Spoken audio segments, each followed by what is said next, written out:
Hello everyone, welcome to cipher civils. हम stone age और Indus valley civilisation के lecture complete कर चुके हैं। इस वीडियो में हम पढ़ेंगे वैदिक एज के बारे में। आप सबने महाभारत और रामायण तो देखी ही होगी कई बार। उसमें जो सोसाइटी दिखाई जाती है उसमें हमें बहुत इंटरेस्ट होता है, लेकिन हम वैदिक एज के बारे में उतना नहीं जानते हैं। बल्कि जो रामायण और महाभारत है वो बहुत बाद में कंपोज हुए हैं, लेकिन उसमें जो सोसाइटी दिखाई गई है वो हमारी वैदिक एज की ही सोसाइटी है। चलिए आज हम पढ़ते हैं वैदिक एज के बारे में।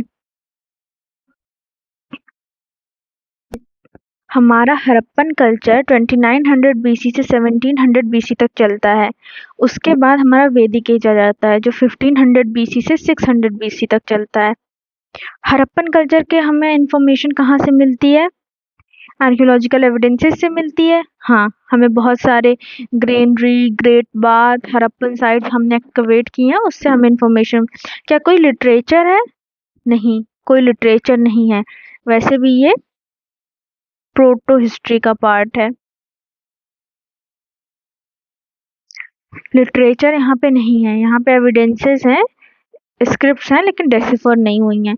इंस्क्रिप्शन हैं जिससे हमें नॉलेज मिलती है, लेकिन अभी कुछ हद तक डेसिफर नहीं हो पाए हैं। और जब हम वैदिक एज में आते हैं तब हमें वास्ट लिटरेचर्स मिलते हैं, जैसे वेदास, ब्रह्मणास, उपनिषद, अरण्यकास एंड एपिक्स। एपिक्स कौन कौन सी? महाभारत जिसे वेद व्यास ने लिखा है, रामायण जिसे वाल्मीकि ने लिखा है। तो वैदिक एज के बारे में हमें बहुत अच्छी नॉलेज है क्योंकि हमारे पास लिटरेरी सोर्सेज अवेलेबल हैं। हमें वैदिक एज की सबसे ज़्यादा इंफॉर्मेशन मिलती है वेद से। वेद क्या होते हैं? वेद रूट वर्ड विद से आते हैं, जिसका मतलब होता है टू नो। मीन्स ये रिप्रेजेंट करते हैं सुपीरियर नॉलेज को। हमारे पास 4 वेद हैं, ऋग्वेद, यजुर्वेद, सामवेद, अथर्ववेद। अर्लीस्ट कौन सा है? ऋग्वेद है। इसमें 1028 हिम्स हैं। हिम्स मतलब सॉन्ग टाइप में प्रेयर्स हैं। इसके कंपोजर्स कौन है? आर्य हैं। आर्य का मतलब क्या होता है? किन्समैन और कंपेनियन, मतलब वो लोग जो एक सेम ब्लड लाइन से बिलोंग करते हो। हमें जो अर्ली ऋग्वेदिक पीरियड की जानकारी मिलती है वो हमें सिर्फ ऋग्वेद से मिलती है, क्योंकि अर्ली वैदिक पीरियड में सिर्फ हमारे पास ऋग्वेद थे। यजुर्वेद, सामवेद, अथर्ववेद ये हमारे लेटर वैदिक पीरियड में आए हैं। हम सबसे पहले पढ़ेंगे अर्ली ऋग्वेदिक पीरियड के बारे में। हमारा वैदिक एज स्टार्ट होता है 1500 बीसी से और ये एंड होता है 600 बीसी में। हमने कैसे जाना कि अब वैदिक एज 1500 बीसी से स्टार्ट हो गया है? तो एडवेंट ऑफ आर्यंस हुआ, तो यही टाइम पीरियड हमारा वैदिक एज की स्टार्टिंग होता है। अब आर्यंस कौन थे? आर्यंस एक नोमैडिक ग्रुप्स थे। नोमैडिक ग्रुप्स मतलब जो लोग एक जगह से दूसरी जगह जाते हैं रिसोर्सेज, पैस्चर्स की तलाश में। ये लोग एक जगह रुकते नहीं है, सेटल लाइफ नहीं जीते हैं, ये लोग इधर से उधर जाते रहते हैं। ये लोग लिंग्विस्टिक ग्रुप से बिलोंग करते हैं। लिंग्विस्टिक मतलब लैंग्वेज ग्रुप्स, जो लोग एक तरीके की लैंग्वेज बोलते हैं। और इनकी फैमिली थी इंडो यूरोपियन फैमिली, जहाँ से हमारी यूरोपियन लैंग्वेज, संस्कृत लैंग्वेज और भी कई सारी लैंग्वेज ओरिजिनेट हुई हैं। आर्यस कैटल कीपिंग पीपल थे ये लोग। इनकी ज़्यादातर सब कुछ, सोसाइटी, इकोनॉमी, सब कुछ कैटल के आसपास ही रिवॉल्व कर रही थी। ये लोग एक दूसरे जगह इसलिए जाते हैं, search of pastures for their cattle. अब बहुत सारी थियोरीज हैं कि आर्यंस इंडिया में आए कहाँ से। तो दयानंद सरस्वती कहते हैं कि ये तिब्बत से आए। बाल गंगाधर तिलक कहते हैं कि आर्कटिक रीजन से आए।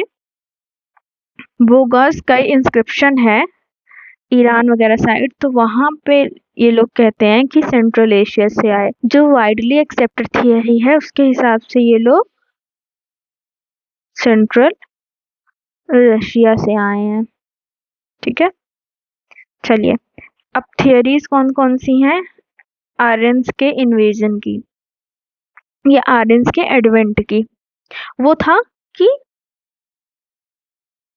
आर्यन कहाँ कहाँ से आए, इन शॉर्ट था। अब थियरीज कुछ लोगों ने दी है। Aryan invasion theory.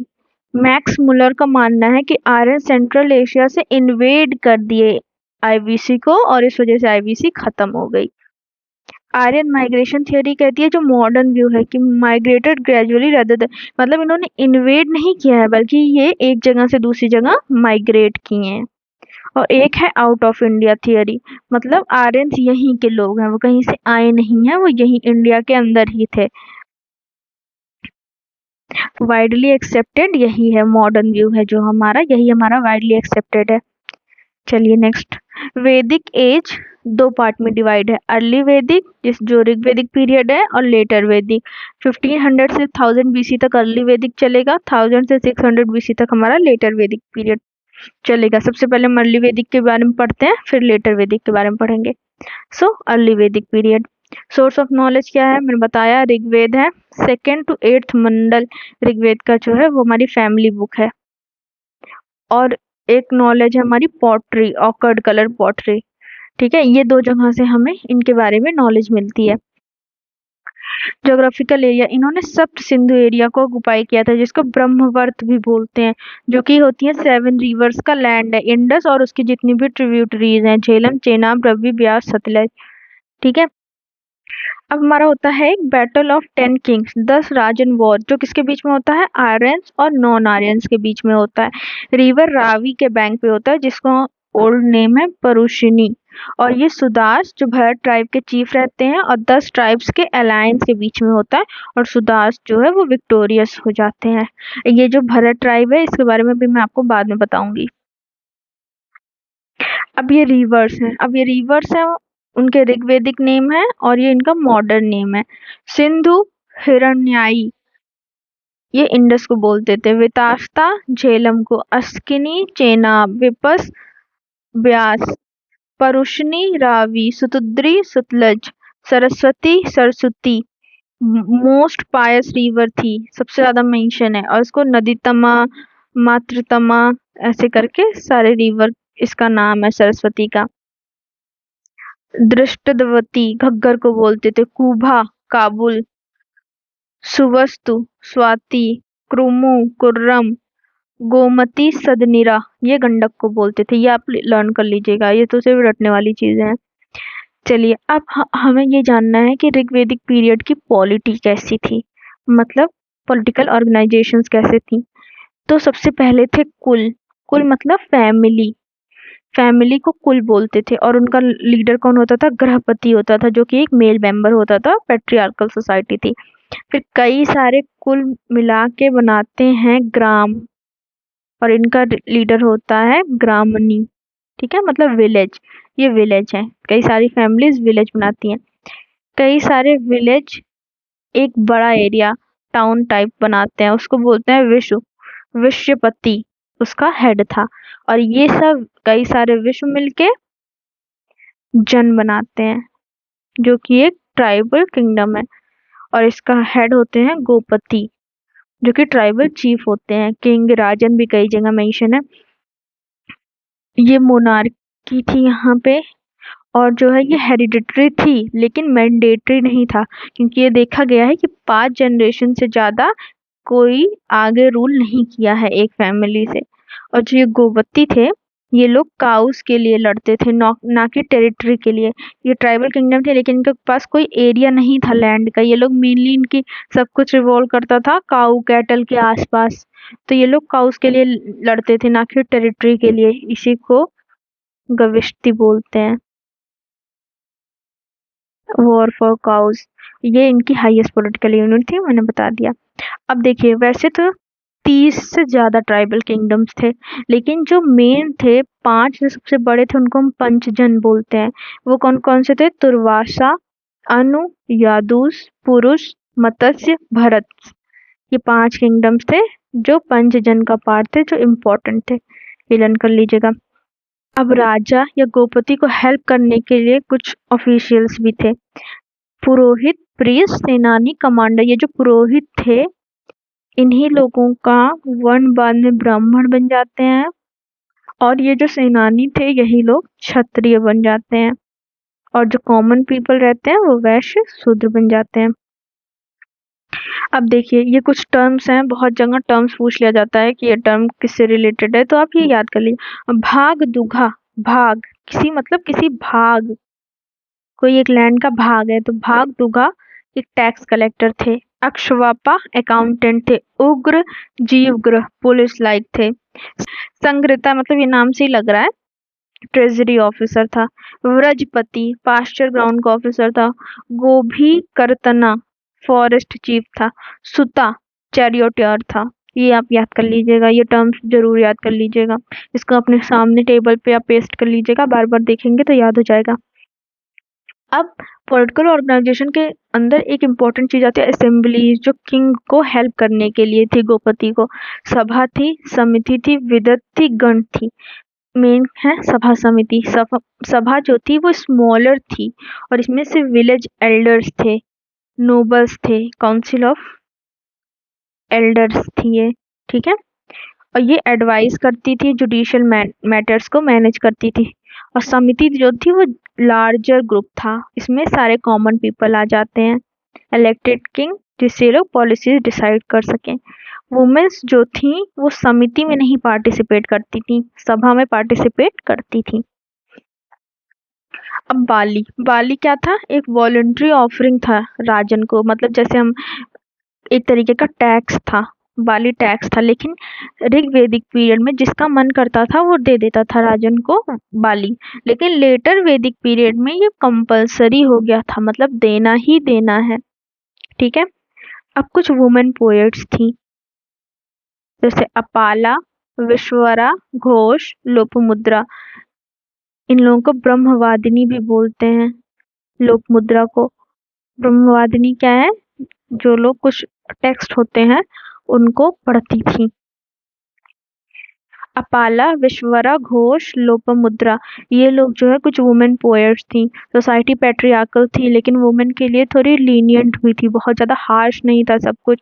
इन लोगों ने भी, वैसे तो ज़्यादातर यज्ञ वगैरह मेल ही परफॉर्म करते थे, लेकिन इन दोनों लोगों ने भी यज्ञ वगैरह परफॉर्म किया है। कोई भी चाइल्ड मैरिज नहीं थी, सती नहीं थी, पर्दा सिस्टम नहीं था, विडो रीमैरिज होती थी, एजुकेशन था, जॉइंट फैमिलीज थी, पैट्रियार्कल सोसाइटी थी। मोनोगैमी प्रेवलेंट थी लेकिन रॉयल फैमिलीज पॉलीगैमी भी परफॉर्म कर सकते थे।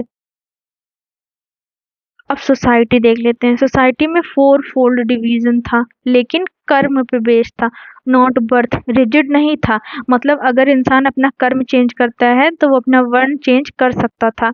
सोशल मोबिलिटी थी, लेकिन लेटर वैदिक पीरियड में ये खत्म हो जाता है। कास्ट सिस्टम बहुत रिजिड हो जाता है, वर्ण सिस्टम रिजिड हो जाता है। ये कहाँ मेंशन है 4 fold division? 10th mandal of Rigveda, जिसको पुरुषोक्त बोलते हैं, क्रिएशन हिम, कैसे लोग क्रिएट हुए हैं, उस हिम में ये मेंशन है। काउ मीट प्रोहिबिटेड था क्योंकि काउ को ये लोग बहुत सेक्रेट मानते थे, ठीक है। अब कुछ टर्म्स हैं इससे रिलेटेड देख लीजिए। Gavishti, war for cows and search for cows, ये मैंने बता दिया कि काउस के लिए वॉर लड़ते थे ये लोग। गोत्र, किनशिप ग्रुप और लीनियज को बोलते हैं गोत्र, जैसे हम इस गोत्र से बिलोंग करते हैं, आपने सुना ही होगा। ये हमारे लीनियज को दिखाता है कि हम एक ही लीनियज के वंशज हैं कि नहीं। लेकिन जब ये ऋग्वेद पीरियड में ये वर्ड आया था तब इसका मतलब लीनियज नहीं था, लेकिन ये टर्म सबसे पहले ऋग्वेद में आया था, लेकिन इसका मतलब उस समय लीनियज नहीं था। बाद में ये आया है अथर्ववेद में, जिसका मतलब हुआ है लीनियज। तो हमेशा जब भी पूछेगा कि गोत्र टर्म सबसे पहले कहाँ मेंशन है तो आप अथर्ववेद ही लिखेंगे, ठीक है। दुहित्री, डॉटर्स को ये लोग दुहित्री बोलते थे, क्यों? मिल्चर ऑफ काउस, क्योंकि ये गाय का दूध निकालती थी। Godhan, someone who kills cattle, Godhan ये टर्म था जो लोग कैटल को मार देते थे। ये लोग गेस्ट को भी गोघन बोलते थे, क्यों? क्योंकि ये लोग अतिथि देव भव में मानते थे। और वैसे तो ये लोग कैटल मीट या कैटल किलिंग प्रोहिबिट करते थे, लेकिन ये लोग गेस्ट को इतना ज्यादा मानते थे कि उनके लिए ये अपनी कैटल्स को किल भी कर सकते थे। गोजीत, जो भी कैटल को जीत जाता था उसको गोजीत बोलते। अघन्य मतलब cow, not to be killed, ऐसी जो जिसको मारा ना जा सके, ये लोग काउ को अघन्य कहते थे। Gomat, wealthy people, wealthy people को गोमत कहते थे। और वेल्दी पीपल इसमें कौन होते थे? जिसके पास जितने ज्यादा कैटल्स, वो उतना ही ज्यादा वेल्दी होता था। चलिए, अब इनकी इकोनॉमी कैसी थी? कैटल रियरिंग परफॉर्म करते थे, एग्रीकल्चर भी करते थे कुछ हद तक, और नोमैड्स थे, एग्रो पेस्टोरलिज्म थे, मतलब एक जगह से दूसरी जगह पास्चर की तलाश में भटकते रहते थे। ऑकर कलर्ड पोट्री थी इनकी। Wealth in terms of number of cows, मैंने बता दिया काउ के टर्म में ये लोग वेल्थ को देखते थे। कॉपर को आयास बोला गया है, गोल्ड को हिरण्य बोला गया है। इकनो ये टर्म है, टर्म याद कर लीजिएगा। चलिए अब क्रॉप्स, अब कुछ क्रॉप्स के नेम है जो वैदिक पीरियड में क्या थे और प्रेजेंट में क्या है। व्रीहि राइस को बोलते थे, गोधुम वीट को बोलते थे, तिल आज भी बोलते हैं हम लोग सेसम सीड्स को, यवा बार्ले को बोलते थे, मुदगा मूंग बीन को बोलते थे, इक्षु शुगर केन को बोलते थे। ये सब लर्न करने वाली चीजें हैं तो लर्न कर लीजिएगा। चलिए नेक्स्ट, आप ये देख रहे होंगे सारे फैक्ट, लूसेंट के सारे फैक्ट, घटना चक्र के सारे फैक्ट, सब कुछ मैंने ऐड किया है। अगर आप ये नोट्स पढ़ लेंगे ना, आप 90% आराम से हिट करेंगे क्वेश्चंस को। चलिए अब रिलीजन देख लेते हैं। कोई भी आइडल वर्शिप नहीं थी, कोई भी टेम्पल्स नहीं थे, ये लोग ज्यादातर नेचुरल वर्शिप करते थे और यज्ञ मतलब सेक्रीफाइस में बिलीव रखते थे। और इनके रिलीजन को बोलते हैं अर्ली वैदिक पीरियड के वेदिज्म। कोई भी एनिमल वर्शिप नहीं थी, सेक्रीफाइस करते थे। और वैसे तो 33 गॉड्स का मेंशन है ऋग्वेद में, लेकिन मेन 5 हैं। पृथ्वी अर्थ को, अग्नि फायर, वायु wind, Varun rain, Indra thunder, ये 5 गॉड्स का सबसे ज्यादा मेंशन है। और कुछ फीमेल गॉड्स का, वैसे तो मेल गॉड सबसे ज्यादा हैं लेकिन कुछ फीमेल गॉड्स का भी मेंशन है, जैसे अदिति उषा। इंद्र जो है वो सबसे ज्यादा इम्पोर्टेंट गॉड है। 250 हिम्स सिर्फ इंद्र पे डेडिकेट है, इंद्र के नाम है उसमें। इनको पुरंदर भी बोलते हैं, डिस्ट्रॉयर ऑफ फोर्ट्स, जो इन लोगों के लिए लड़ते थे। ये लोग किसी भी वॉर में ये लोग इंद्र को उसका हेड मानते थे। अग्नि सेकेंड मोस्ट इम्पोर्टेंट गॉड है, क्यों? क्योंकि ये लिंक है गॉड एंड पीपल के, मतलब लोगों और भगवान के बीच में अग्नि लिंक का काम करते हैं। 200 हिम्स इनको डेडिकेट है, ये सेकंड मोस्ट इम्पोर्टेंट गॉड है। लोगों का मानना था कि मिल्क, घी, कर्ड, ग्रेन हम अग्नि में डालेंगे, यज्ञ करेंगे तो वो डायरेक्ट गॉड तक पहुंचेगा। तो ये लिंकेज थे। अब यहाँ पे हमारा ऋग्वेदिक पीरियड खत्म हो जाता है। अब हम देखते हैं लेटर वैदिक पीरियड जो। सो लेटर वैदिक एज 1000 BC से स्टार्ट होती है, 600 BC तक चलती है। उसके बाद महाजनपद आ जाते हैं 600 BC में। और यही इन्हीं के बीच 1300 to 1200 BC के टाइम आयरन एज भी रहती है, मतलब आयरन का यूज होने लगा था। अब पहले क्या था, पहले जो आर्यंस थे वो इस एरिया में थे, अब वो माइग्रेट करने लगे थे इस एरिया में लेटर वैदिक पीरियड में। तो वही लिखा है कि eastward migration of Aryans acquired the area of doabs. Doabs होती हैं 2 रिवर के बीच का एरिया।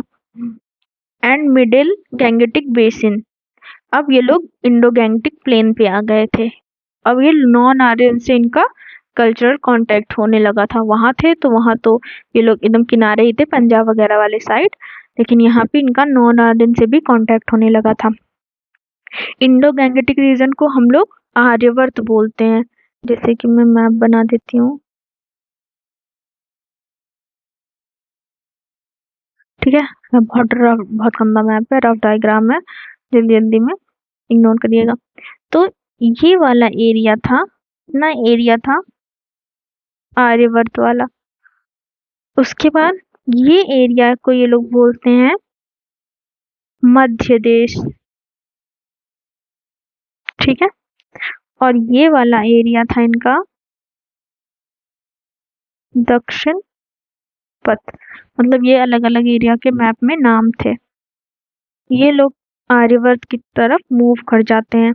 अब चलिए ज्योग्राफी जानते हैं। सेंटर ऑफ कल्चर क्या था ऋग्वेदिक पीरियड में? सरस्वती थी, सबसे ज्यादा बार मेंशन। अब ये गंगा के तरफ शिफ्ट हो गया। और अदर रिवर्स कौन कौन सी मेंशन है? नर्मदा, सदनेरा, चंबल। सदनेरा कौन सी है? गंडक है प्रेजेंट डे। चलिए expansion towards east mentioned in Shatapatha ब्राह्मण, ये कहाँ मेंशन है कि ये लोग पंजाब प्लेन से ईस्ट की तरफ मूव कर गए वेस्ट से। ये हमारा मेंशन है सतपथ ब्राह्मण में। ये भी अभी हम बाद में पढ़ेंगे कि ब्राह्मणास वगैरह क्या है। 3 ब्रॉड डिवीजन ऑफ इंडिया जो मैं बता चुकी हूँ आपको, आर्यवर्त, मध्य देश, दक्षिण पथ। ठीक है, चलिए इकोनॉमी कैसी थी। Earliest use of iron 1150 BC में देखा गया, कहाँ पे, अतरंजी खेड़ा में मिला है। ठीक है, आयरन को क्या बोलते थे, कृष्णयास। और ये इंट्रोड्यूस हुआ, फॉरेस्ट ये लोग क्लियर करने लगे, तो इसलिए एग्रीकल्चर एक्सपैंड हो गया। जितने भी फॉरेस्ट थे उसको ये लोग काट दिए। कहीं कहीं जगह मेंशन है कि इन्होंने पूरे पूरे फॉरेस्ट को आग लगा दी थी, तो वो सब खत्म हुआ, तो ये लोगों का एग्रीकल्चर एक्सपैंड हो गया।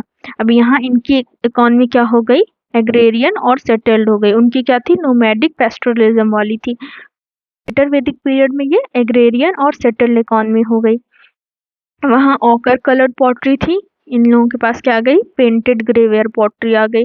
गोल्ड कॉइन को निशक बोलते थे यहाँ पे, और सिल्वर को सतमना। ठीक है, अब पॉलिटी, अब जो हमने पढ़ा था कुल, ग्राम, विश्व, जन, अब यही ढेर सारे जन मिलके बना देते हैं एक बड़ा एरिया जिसको बोलते हैं जनपद।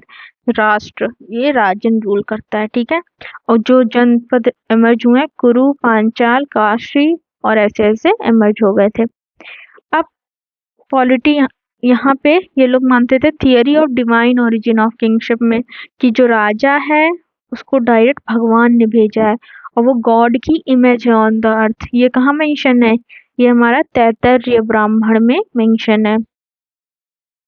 चीफडम से अब किंगडम्स बनने लगे हैं। चीफडम्स मतलब पहले ट्राइबल चीफ्स होते थे, छोटा एरिया था, अब ये बड़ा किंगडम बन गया है। ब्यूरोक्रेसी एमर्ज हो गई है, भारत रत्न एमर्ज हुआ, बाली मैंडेटरी हो गई है, टैक्स सिस्टम का स्टार्ट हो गया है। वहां पे बाली क्या थी, अर्ली वैदिक पीरियड में वॉलंटरी थी, कंपलसरी नहीं थी। सभा समिति की इम्पोर्टेंस कम हो गई, एग्जिस्ट तो करते थे लेकिन इम्पोर्टेंस कम हो गई, लेकिन वुमेन का पार्टिसिपेशन नहीं था। विदत गण ये सब कंप्लीटली डिसअपियर हो गए। सोसाइटी कैसी थी, वन सिस्टम और भी ज्यादा रिजिड हो गया। अब ये कर्म पे बेस्ड नहीं था, अब ये बर्थ पे बेस्ड हो गया। अब जो एक बार जिस कास्ट में पैदा हो गया, जिस वर्ण में पैदा हो गया, वो उसी में रहेगा। कोई भी सोशल मोबिलिटी नहीं थी, अपवर्ड मोबिलिटी नहीं थी।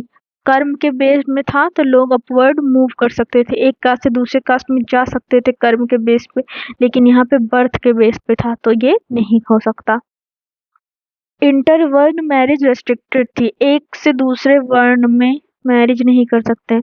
सबसे बड़ा रीजन वर्ण सिस्टम का जानते हैं क्या है आप लोग, मैरिज ही है। सेम कास्ट में मैरिज करो, इससे आपकी वर्ण आइडेंटिटी बनी रहेगी हमेशा। इसलिए भीमराव अंबेडकर ने एनिहिलेशन ऑफ कास्ट अपनी बुक में कहा है कि इंटर कास्ट मैरिज को प्रमोट करिए, जिससे कास्टिज्म खत्म हो सके। खैर कभी खत्म नहीं हो पाएगा।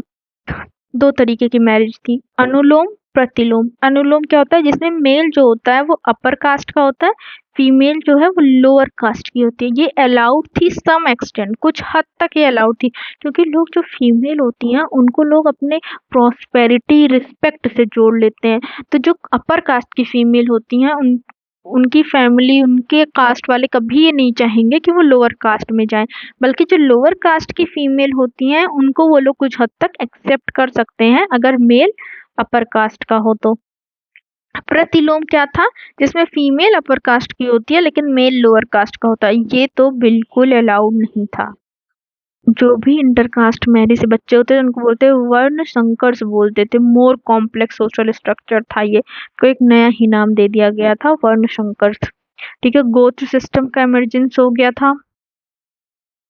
16 संस्कार का इमरजेंस हो गया था। 16 संस्कार आप जानते हैं, एक आदमी जब पैदा होता है और जब तक वो मरता है उतने टाइम में उसके 16 संस्कार होते हैं। 16 आप कैसे याद करेंगे, इससे मैंने लिखा नहीं है, लेकिन आप पहला याद कर लीजिए। पहला होता है गर्भधान, जब वो अपनी माँ के पेट में आता है, और लास्ट है अंत्येष्टि, जब उसको जला दिया जाता है मरने के बाद। तो ये फर्स्ट और 16 आप याद कर लीजिए। आश्रम सिस्टम का इमरजेंस हो गया। आश्रम सिस्टम ब्रह्मचर्य, गृहस्थ, वानप्रस्थ, संन्यास, एक आदमी अपने जीवन को कैसे व्यतीत करे उसके बारे में है ये आश्रम सिस्टम। ब्रह्मचर्य मतलब अपनी लाइफ के स्टार्टिंग के कुछ एज वो सिर्फ पढ़ाई लिखाई पे ध्यान दे, अपने गोल्स पे फोकस करे, एक तरीके का ब्रह्मचर्य का फॉलो करे, कोई भी अट्रैक्शन नहीं, कोई भी डिस्ट्रैक्शन नहीं। उसके बाद गृहस्थ, एक एज के बाद उसने शादी कर ली, बच्चे कर लिए, उसने अपनी हाउस होल्ड लाइफ जी, निजी जिंदगी जी, उसको गृहस्थ बोलते हैं। फिर वानप्रस्थ, अब वो सब कुछ त्याग के वन में चला जाए और वहां जाके तपस्या करे। संन्यास, उसके बाद वो संन्यास ले ले, सब चीजों से मुक्त हो जाए। एक होता है पुरुषार्थ। चार पुरुषार्थ हैं, मतलब पुरुषार्थ मतलब होता है aim of human life. Human life का क्या एम है? धर्म करो, अर्थ पैसा कमाओ, काम मतलब अपनी फिजिकल नीड्स को पूरा करो, मोक्ष लास्ट में मोक्ष ले लो, सेल्वेशन। ठीक है, ये चार गोल्स हैं वो ह्यूमन लाइफ के, जो इंडियन फिलोसफी में मेंशन है। अब देखिए, आर्यंस तो थे, एक नॉन आर्यन सोशल ग्रुप्स, ये जो दस्युस दशरथ आर्यंस इन लोगों को हरा चुके होते हैं। और ये जो रहते हैं ये इंडिया के लोग थे। जो आर्यन लोग थे वो बहुत फेयर्ड स्किन थे, वर्ण का लिटरल मीनिंग कलर ही होता है। तो जो आर्यन थे वो फेयर्ड स्किन थे, और जो यहाँ के इंडिजिनस लोग थे वो डार्क कलर थे। उन्हीं को इन लोगों ने हराया था, आर्यंस ने, और उन्हीं को इन लोगों ने दस्युस और दसस का नाम दिया था, जो कि शूद्राज हैं। ठीक है, अब वुमेन की कंडीशन कैसी थी? जेंडर सेग्रीगेशन हो गया था, मतलब वुमेन मेन एकदम मेन को बहुत ज़्यादा प्रायोरिटी देने लगे थे, वुमेन को डिग्रेड करने लगे थे। चाइल्ड मैरिज प्रेवलेंट थी, पर्दा सिस्टम था, सती प्रेवलेंट थी, मतलब वुमेन की कंडीशन डिटेरियोरेट होना शुरू हो गई थी। ऋग्वेदिक एज में तो बहुत अच्छी थी, पैट्रियार्कल सोसाइटी थी, लेकिन वुमेन की कंडीशन अच्छी थी। यहाँ पे पैट्रियार्कल सोसाइटी बहुत ज़्यादा रिजिड हो गई थी और वुमेन्स की कंडीशन बेकार होने लगी थी। मोनोगैमी अभी भी प्रेवलेंट थी और रॉयल फैमिलीज पॉलीगैमी फॉलो करती थी। ये सेम ही चलता रहा, जैसा ऋग्वेदिक पीरियड में था वैसा इसमें था। ऐत्रेय ब्राह्मण में मेंशन है कि जो डॉटर्स हैं वो सोर्स ऑफ माइजरी हैं, मतलब जो लड़कियां हैं वो दुख का कारण होती हैं। और साथ में ये भी मेंशन है कि वो औरतें अच्छी होती हैं जो कभी पलट के जवाब नहीं देती हैं। ये तो मेंटेलिटी हो गई थी, तो इसीलिए वुमेन्स की कंडीशन बहुत ही ज़्यादा खराब थी। अब रिलीजन, अब देखिए, अर्ली वैदिक पीरियड में वेदिज्म फॉलो करते थे ये लोग, अब ब्राह्मणिज्म का शिफ्ट हो गया था, ब्राह्मणवाद स्टार्ट हो गया था। यही बाद में चल के हिंदुइज्म बनता है। वेदिज्म ही सनातन धर्म है। चलिए, अब इसमें देखिए, प्रजापति थे, ब्रह्म थे वो, जिन्होंने सबको बनाया है। विष्णु, शिव, ये लोग प्रोमिनेंट हो गए थे। इंद्र, अग्नि, वायु, इन लोगों का इम्पोर्टेंस कम हो गई थी। पुषाण, गॉड ऑफ शूद्रा, शूद्र के गॉड पुषाण थे। आइडल वर्शिप प्रेवलेंट हो गई थी, प्रीस्ट रिचुअल्स डोमिनेट कर गए थे, यज्ञ और ज्यादा होने लगे थे। यज्ञ चार तरीके के हो गए थे। राजस्व यज्ञ, कॉन्सिक्रेशन सेरेमनी, मतलब राजा जब राजा बनते हैं, अपना सिंहासन धारण करते हैं, उस समय होता है ये। उसके बाद वाजपेयी यज्ञ, ये चैरियट रेस होती है कि कौन राजा कितना स्ट्रांग है। उसके बाद अश्वमेध यज्ञ, ये हॉर्स सेक्रीफाइस है। हॉर्स सेक्रीफाइस ये मत समझिएगा कि यहाँ हॉर्स को सेक्रीफाइस कर देते थे, ये लोग यज्ञ करते थे, उसके बाद हॉर्स को छोड़ देते थे। हॉर्स जितनी एरिया तक जाए, अगर उसको कोई रोक ले तो उसको राजा से युद्ध करना पड़ेगा, नहीं तो वो जितनी एरिया हॉर्स चला जाएगा वो उतना एरिया उस राजा का हो जाएगा। उसके बाद अग्निहोत्र यज्ञ होता है, जिसमें सोमरस कंज्यूम किया जाता है। सोमरस एक तरीके का ड्रिंक है, सोम गॉड के नाम पर। ठीक है, चलिए अब हम डिफरेंस देख लेते हैं कि अर्ली वैदिक पीरियड में और लेटर वैदिक पीरियड में डिफरेंस क्या थे। इसको ऋग्वेदिक पीरियड भी बोलते हैं। ये पंजाब रीजन में था। ठीक है, पेस्टोरल और नोमैडिक इकोनॉमी थी, कैटल प्राइमरी वेल्थ था। यहाँ पे आयरन इंट्रोड्यूस हो जाता है, फॉरेस्ट क्लियर हो जाते हैं, एग्रीकल्चर एक्सपैंड हो जाता है। इकोनॉमी यहाँ पेस्टोरल नोमैडिक थी, यहाँ पे एग्रेरियन सेटल्ड हो जाती है। किंग प्रोटेक्टर ऑफ कैटल था, अब यहाँ पे king protector of territory land बन गया था। आयरन यहाँ यूज नहीं हुआ था, यहाँ पे स्टार्ट हो गया था। ब्राह्मण पोजीशन सिग्निफिकेंटली इंक्रीज, मैंने बताया ना ब्राह्मण की पोजीशन यहाँ पे इंक्रीज हो गई थी। टैक्स यहाँ वॉलंटरी था, यहाँ मैंडेटरी हो गया था।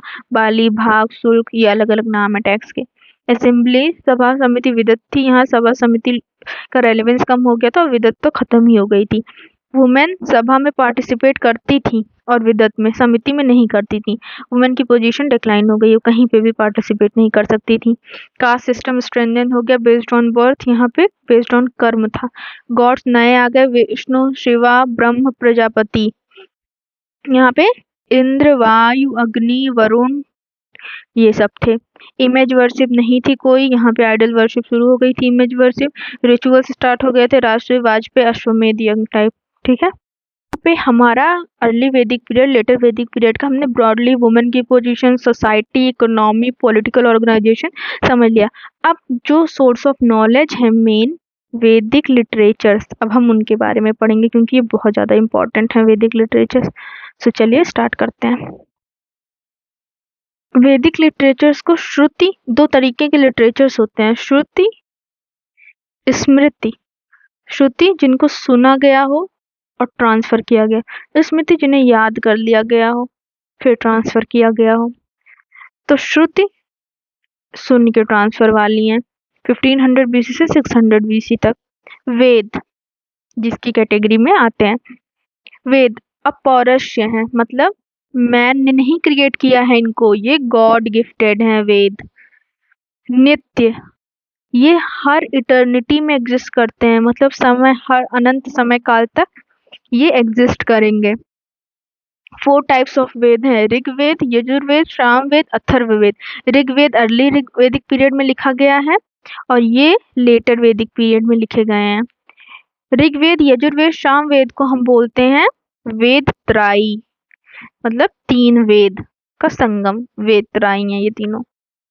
ठीक है, अब हम एक एक करके पढ़ते हैं। पहले हो गया ऋग्वेद, ये कलेक्शन ऑफ लिरिक्स और आप हिम्स बोल सकते हैं, इसमें सारे प्रेयर्स, लिरिक्स मेंशन है। ओल्डेस्ट टेक्स्ट है वर्ल्ड का और फर्स्ट टेस्टामेंट ऑफ मैनकाइंड है। इसमें 1028 हिम्स हैं और 10,580 वर्सेस हैं जो कि 10 मंडल्स में डिवाइड हैं। हिम्स कौन रिसाइट करता है? होत्री हैं, ये एक प्रीस्ट हैं। हर वेद में एक प्रीस्ट होते थे जो वहाँ के हिम्स को रिसाइट करते थे, तो ऋग्वेद के होत्री हैं। पुरुष सूक्त जो कि क्रिएशन हिम है कि कैसे मैन क्रिएट हुए, जो कि 10th मंडल में मेंशन है। 4 वर्ड्स के बारे में इसी में मेंशन है। ठीक है, many hymns composed by women, जैसे अपाला, लोकमुद्रा। लोकमुद्रा को ब्रह्मवादिनी बोलते हैं क्योंकि बहुत सारे हिम्स इन्होंने क्रिएट किए हैं। जो लोकमुद्रा हैं वो अगस्त्य ऋषि हैं, उनकी वाइफ थी। ठीक है, वुमेन से यही थी, लोकमुद्रा, विश्वरा, सिक्ता, घोष। फिर आता है हमारा यजुर्वेद, ये है बुक ऑफ सेक्रिफिशियल प्रेयर्स, मतलब यहाँ पे यज्ञ वगैरह के प्रोसेसेस बताए गए हैं सेक्रीफाइस करने के। इसका कौन रिसाइट किया है?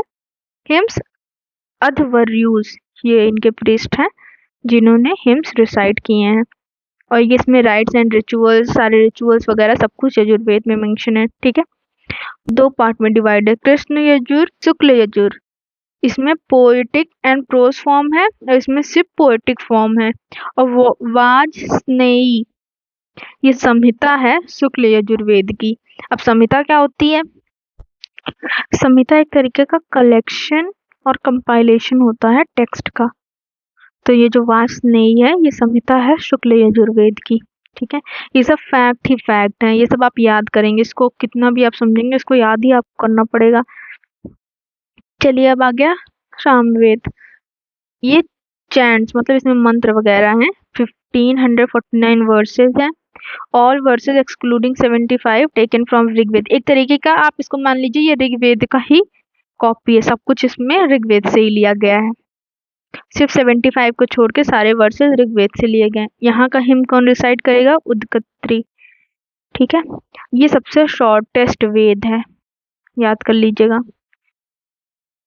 उसके बाद हमारा आता है अथर्ववेद, इसमें मैजिकल फॉर्मूला दिए हुए हैं, मैजिक, तंत्र, मंत्र, जितना सब कुछ है, सब कुछ अथर्ववेद में। फर्स्ट टाइम गोत्र वर्ड आया, मैंने बताया है ऊपर ही। ऋग्वेद में अपीयर हुआ है, लेकिन वहां पे इसका नाम है काउ पेन, इसका लिटरल मीनिंग है, लेकिन लीनियज के फॉर्म में गोत्र। तो इसलिए यूपीएससी का एक क्वेश्चन आया था, उसमें इसको अथर्ववेद से ही माना गया है ओरिजिन, तो आप अथर्ववेद ही मानिए। अथर्ववेद में मेंशन है क्षेत्र पत्नी के बाद में जो फील्ड की मिस्ट्रेस होती हैं, मतलब जो लोग फील्ड है उनकी मालकिन टाइप, तो क्षेत्र पत्नी है।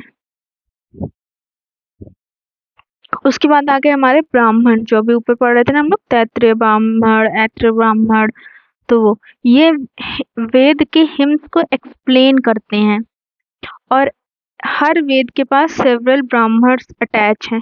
ठीक है, तो अब देख लेते हैं कौन से वेद का कौन सा, ये याद कर लीजिएगा। ऋग्वेद का ऐत्रेय कौशिकी संख्यान ये है, यजुर्वेद का सतपथ ये ओल्डेस्ट है और लार्जेस्ट है, और तैत्तिरीय ब्राह्मण है।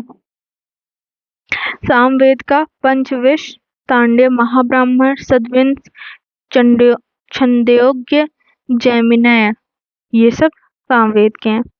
अथर्ववेद का गोपथ ब्राह्मण है, इसके एक ही हैं गोपथ, तो ये तो जरूर याद रखिएगा। और ऋग्वेद का अरण्यकाश ये फॉरेस्ट टेक्स्ट हैं, ये टेक्स्ट फॉरेस्ट में लिखे गए हैं। ये ब्रह्मणास के कॉन्क्लूडिंग पोर्शन है, मतलब जैसे एक कॉन्क्लूजन होता है वैसे ये ब्राह्मणास जो हैं उनके कॉन्क्लूजिंग पोर्शंस हैं, ये फॉरेस्ट में पढ़े जाते हैं। चलिए अब आ गया हमारा उपनिषद। उपनिषद जो है 108 है नंबर में, सारे आप नहीं याद कर सकते 108, तो इम्पोर्टेंट याद करेंगे। उपनिषद किसके बारे में बात करते हैं? मोक्ष के, सैल्वेशन, मुक्ति कैसे मिलेगी, फिलोसफिकल टेक्स्ट है। ठीक है, वेदांत ये वेद के एंड में आते हैं, इसलिए इनको वेदांत भी बोलते हैं। बृहदारण्यक ये ओल्डेस्ट उपनिषद है, इसमें यज्ञवल्क्य गार्गी का डायलॉग है। गार्गी एक वुमेन पोएट थी, इन दोनों लोगों का डायलॉग है इसमें, जिसमें गार्गी जीत जाती हैं। ये पूछ सकता है कि ये यज्ञवल्क्य एंड गार्गी डायलॉग किस उपनिषद में मेंशन है, तो बृहदारण्यक उपनिषद में मेंशन है। मैत्रेयनी ये लेटेस्ट उपनिषद है, ये ओल्डेस्ट है, ये लेटेस्ट है, आपको ये याद कर लेना है। अब हम पढ़ेंगे लिटरेचर कौन कौन से हैं वैदिक ट्रेडिशन के। श्रुति थी वो सब अब स्मृति हैं, जिनको याद किया गया है, जो 600 बीसी से 600 एडी तक ये चले आ रहे हैं। ठीक है, ये जैसे वैदिक के बाद के हैं, लेटर वैदिक के बाद के पीरियड के हैं ये सब। 6 लिटरेरी वर्क्स हैं, वेदांश, स्मृति, धर्मशास्त्र, महाकाव्य, एपिक्स, रामायण महाभारत। ठीक है, पुराण, कितने पुराण है हमारे? 18। उपवेद, षड्दर्शन ये फिलॉसफी है, और ये उपवेद। चलिए अब बताते हैं एक एक के बारे में। 6 वेदांश ये इसलिए बने हैं जिससे हम वेद को अंडरस्टैंड कर सके, रीड कर सके। ठीक है, शिक्षा ये है फोनेटिक्स, मतलब प्रॉपर प्रोनाउंसिएशन के लिए है, कि वेद में जो टर्म लिखे हैं उसको प्रॉपर प्रोनाउंसिएट कर सके हम लोग। उसके बाद है कल्प सूत्र, इसमें रिचुअल्स वगैरह मेंशन है। उसके बाद है हमारा व्याकरण, जो कि ग्रामर है। ग्रामर तो आप समझ ही रहे हैं, ये ग्रामर के लिए। अष्टाध्यायी पाणिनि का ओल्डेस्ट ग्रामर है वर्ल्ड में, जो पाणिनि ने अपनी अष्टाध्यायी लिखी है। ठीक है, ये वेदांग नहीं है, ये बस मैंने मेंशन कर दिया है कि ओल्डेस्ट ग्रामर है वर्ल्ड के। चलो, निरुक्त मतलब इसमें इटाइमोलॉजी, मतलब जो हार्ड वर्ड्स हैं उनका मीनिंग बताया गया है। और छंद ये मैट्रिक्स है, मतलब रिदम, पोएटिक, ये सब इसमें मेंशन है। उसके बाद ज्योतिष, एस्ट्रोनॉमी, एस्ट्रोनॉमी तो आप जानते ही हैं, ये सब यहाँ मेंशन है। ठीक है, सो हर वेदांग को एक ऑर्गन से रिप्रेजेंट किया गया है, जैसे शिक्षा को नोज से, कल्प को आर्म्स से, व्याकरण को माउथ से, एटमोलॉजी को निरुक्त मतलब इसको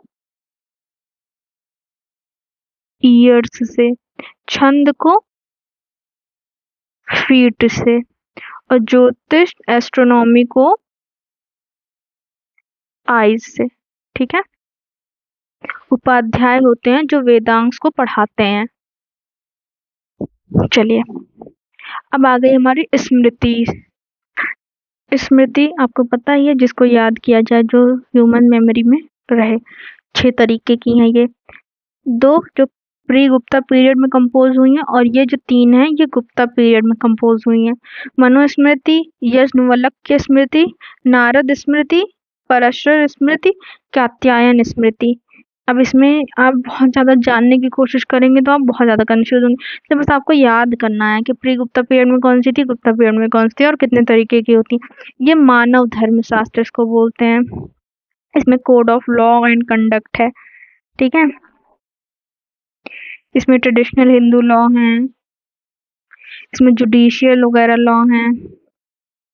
ये सब लॉज के ऊपर है, ठीक है। अब आते हैं महाकाव्य, एपिक्स। रामायण, इसको आदि काव्य भी बोलते हैं, ओल्डेस्ट एपिक है, इसको वाल्मीकि ने लिखा है। महाभारत को वेद व्यास जी ने लिखा है, ये लॉन्गेस्ट एपिक है। ये ओल्डेस्ट है, ये लॉन्गेस्ट है। पुराण 18 होते हैं, मैंने अभी बताया था। इसमें ओल्डेस्ट हमारा मत्स्य पुराण। इसमें एक तरीके की वही है कि एक तालाब में बहुत सारी मछलियां हैं, जो स्ट्रॉन्गेस्ट होगी वो जीत जाएगी, बाकी सबको खत्म कर देगी। उसी पे बेस्ड है मत्स्य पुराण, ठीक है। ओल्डेस्ट है। इंपॉर्टेंट पुराण कौन कौन से हैं? भगवत, द विष्णु, द वायु, द ब्रह्मांड। They generally describe 5 subjects. ये 5 सब्जेक्ट्स को डिस्क्राइब, अब 18 आप नहीं याद कर पाएंगे, मेन याद कर लीजिएगा। ये 5 सब्जेक्ट्स को डिस्क्राइब करते हैं। अब देख लेते हैं 5 सब्जेक्ट्स कौन से। सर्ग, creation of the world. Word के क्रिएशन को ही हमने क्रिएट किया है इसमें। प्रतिसर्ग में वर्ड को खत्म होने के बाद हमने उसका रिक्रिएशन किया है। वंशा, जीनियोलॉजीज ऑफ गॉड्स एंड ऋषि, इनकी जीनियोलॉजी है गॉड्स एंड।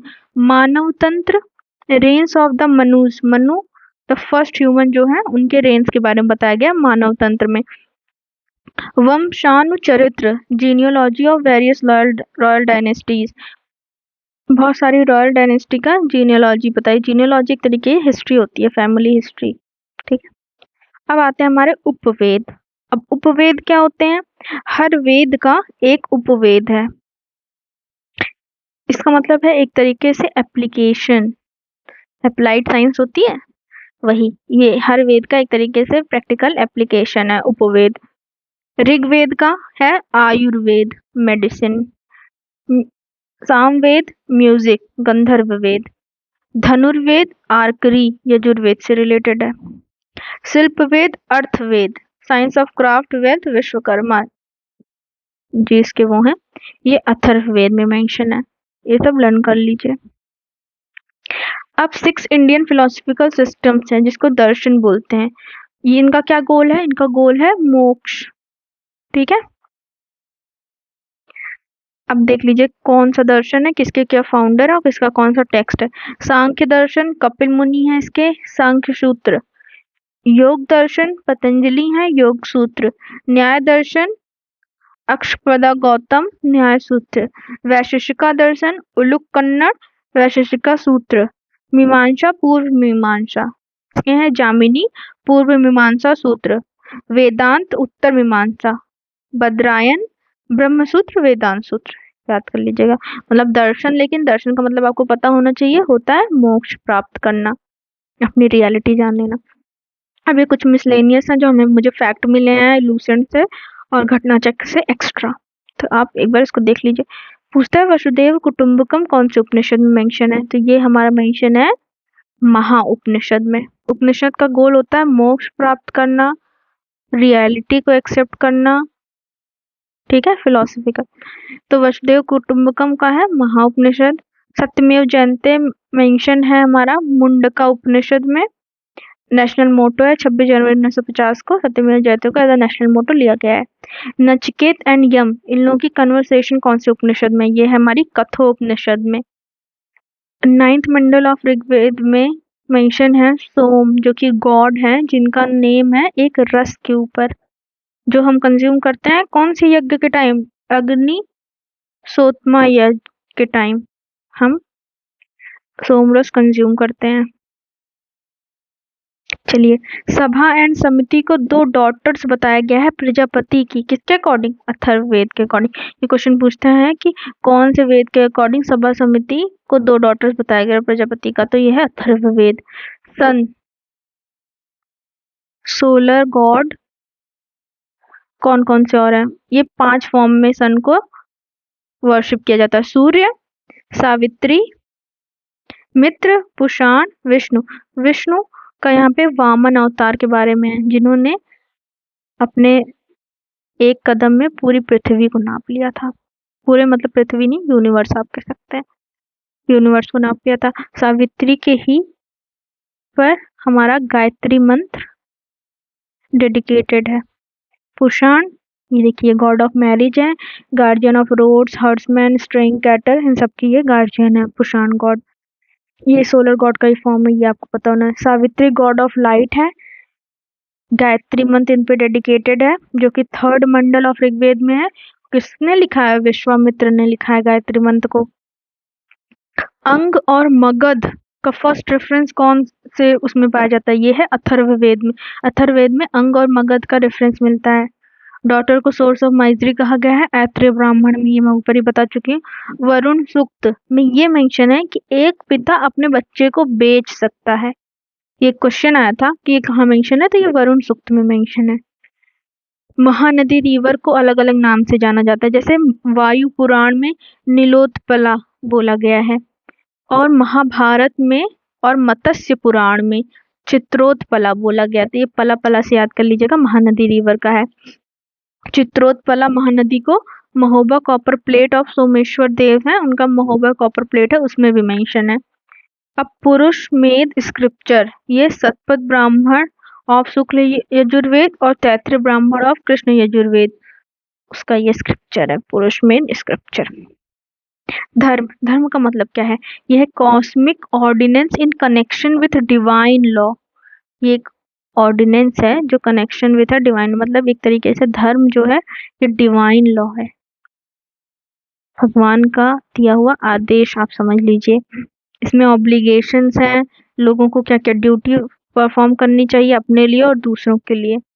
दूसरा आता है हमारा रित, ये फंडामेंटल मोरल लॉ है जो यूनिवर्स की फंक्शनिंग को गवर्न करता है। ठीक है, ये universe principle of natural order है। Natural order, fundamental natural order, universe ये सब पूछेगा तो आप रित लगाएंगे। ये जो गॉड वरुण है, जो हमने अर्ली ऋग्वेदिक पीरियड में पढ़ा था, 5 गॉड में एक वरुण भी है, ये रित को अपहोल्ड करते हैं, कॉस्मिक ऑर्डर को। इनको इसीलिए अपहोल्डर ऑफ नेचुरल ऑर्डर या कॉस्मिक ऑर्डर भी बोलते हैं, इसीलिए इनको ऋतस्य गोप भी बोलते हैं, अपहोल्डर ऑफ ऋत। ठीक है, एक और ये पीवाईक्यू था। सत्यकम जबल एक लड़के थे जो बाद में वैदिक सेंट बन जाते हैं। पहले इनका मेंशन है चैप्टर 4 चांदोग्य उपनिषद में। इन्होंने स्टिग्मा चैलेंज किया था अनमैरिड मदर का, इनकी मदर अनमैरिड थी, तो इसीलिए इन्होंने इस स्टिग्मा को चैलेंज किया था। आर्य, आर्य का टर्म आपसे पूछेगा, लिंग्विस्टिक ग्रुप थे और नोबल मैन बोलते थे। ठीक, तमसो माँ ज्योतिर्गमया, ये मेंशन है हमारा बृहदारण्यक उपनिषद में। अब देखिए, बोगज कोई इंस्क्रिप्शन, ये आपको बहुत जगह मिलेगा जब आप महाजनपदा पढ़ेंगे, मगध पढ़ेंगे, गुप्ता पढ़ेंगे, तो इसका बहुत जगह मेंशन है। पहले देखिए, इसमें मेंशन है 4 वैदिक गॉड्स के बारे में, इसमें मेंशन है इंद्र, वरुण, मित्र, नसत्य। ठीक है, और इसमें ये भी मेंशन है कि आर्यन जो है ईरान से इंडिया की तरफ मूव किए हैं। तो ये पूछता है बोगस गई इंस्क्रिप्शन में क्या मेंशन है, और या तो ये चीज कहाँ मेंशन है, ऑप्शन में आपको रहेगा। अब देखिए, ये लूसेंट का था तो मैंने ऐड कर लिया था। Types of Hindu marriage, Hindu marriage के टाइप्स क्या हैं वैदिक और वैदिक पीरियड से रिलेटेड। मैरिज को पहली बात एक सैक्रेड सैक्रामेंट माना गया है। अब देख लेते हैं टाइप्स ऑफ विवाह, मतलब मैरिज का। ब्रह्म विवाह, giving the girl to a man with dowry, अगर आप डाउरी के साथ एक लड़की की शादी करते हैं एक आदमी से तो उसको ब्रह्म विवाह बोलते हैं। दैव विवाह, giving the girl to the priest himself in lieu of his fees, मतलब आप समझ लीजिए कि एक पुजारी को आप उसकी फीस की जगह एक लड़की दे देते हैं, इसको दैव विवाह माने ये लोग, मतलब देवताओं वाला विवाह। अब है अर्श विवाह, giving the girl to a man after accepting a bride price, मतलब लड़की के ब्राइड प्राइस दे दी गई है और तब एक आदमी को दिया गया है, तो इसको अर्श विवाह बोलते हैं। जैसे इस्लाम में मेहर का कॉन्सेप्ट है, उस टाइप का है कुछ। प्रजापत्य विवाह, giving the girl to a man without demanding a bride price, मतलब आपने लड़की को दे दिया आदमी को, लेकिन आपने कोई ब्राइड प्राइस नहीं ली, तो उसको प्रजापत्य विवाह बोलेंगे। गांधर्व विवाह, बाय फ्री म्यूचुअल चॉइस और लव मैरिज को बोलते हैं गांधर्व विवाह। असुर विवाह, marriage with a purchased girl, किसी को खरीद के या बेच दिया गया किसी लड़की को, उससे अगर शादी होती है तो असुर विवाह।